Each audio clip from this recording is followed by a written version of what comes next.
Habermas's book, The Theory of Communicative Action, is a landmark work in social theory, laying out a framework for understanding the role of communication in human sciences.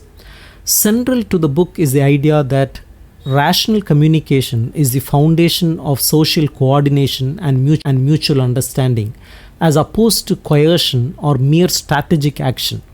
Habermas builds on a tradition of critical theory, especially the legacy of Frankfurt School, to critique what he sees as the dominance of instrumental reason in modern capitalist societies, where efficiency and manipulation have become the primary modes of interaction.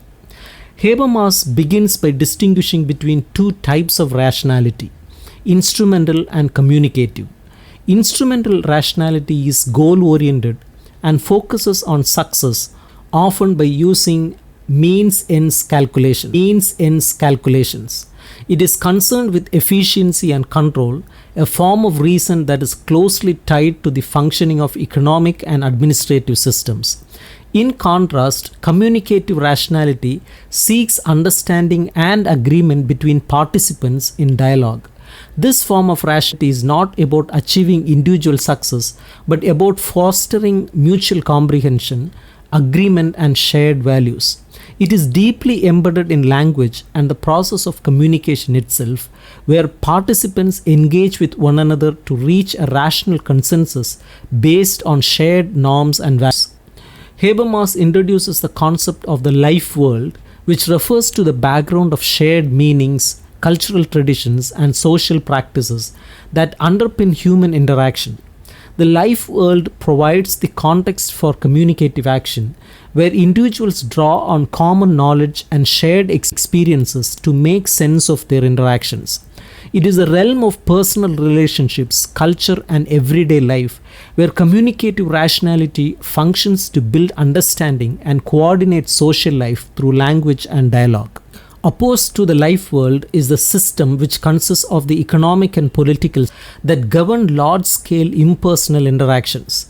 Systems operate according to the logic of instrumental rationality, where efficiency and control are prioritized over understanding and consensus.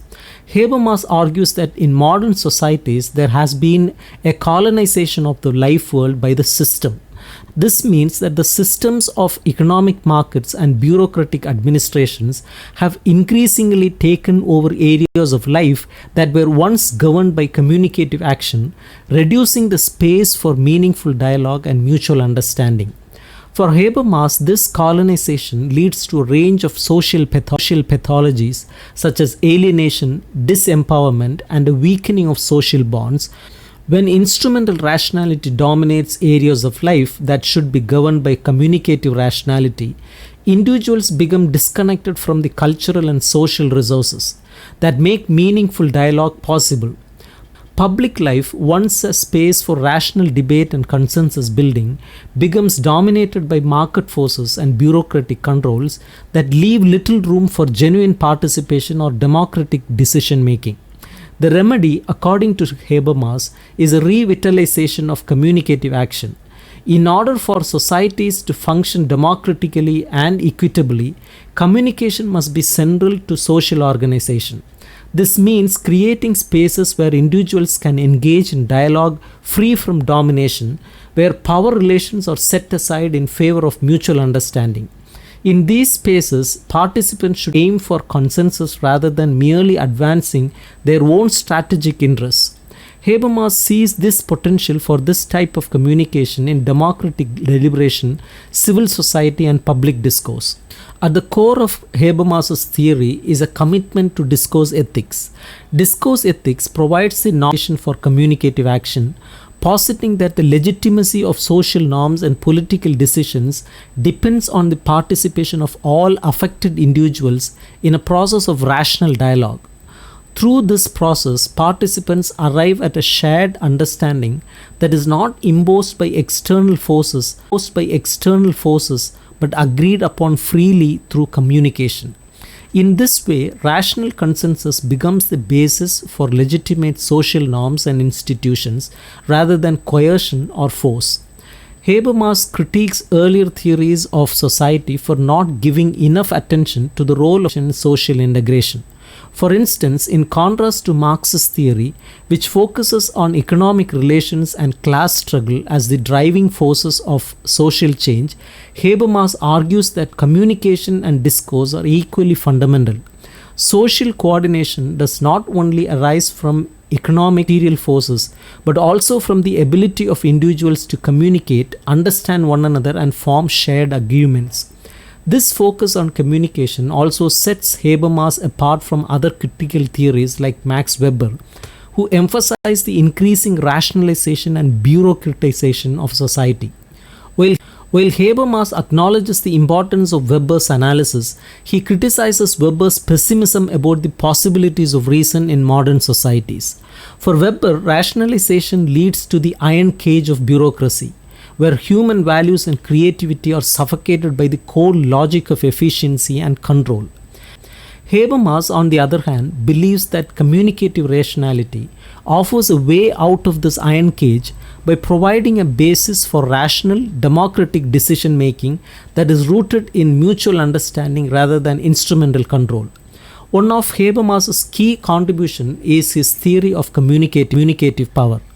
Communicative power is distinct from political or economic power. It arises from the ability of individuals to reach understanding and consensus through communication. It is a power to create shared norms and values through dialogue rather than through coercion or manipulation. This form of power is essential to a functioning democracy. When citizens engage in public discourse, they generate communicative power, which can then be used to influence political decisions and hold economic and administrative systems accountable. Habermas's theory also has practical implications for democratic institutions and the public sphere.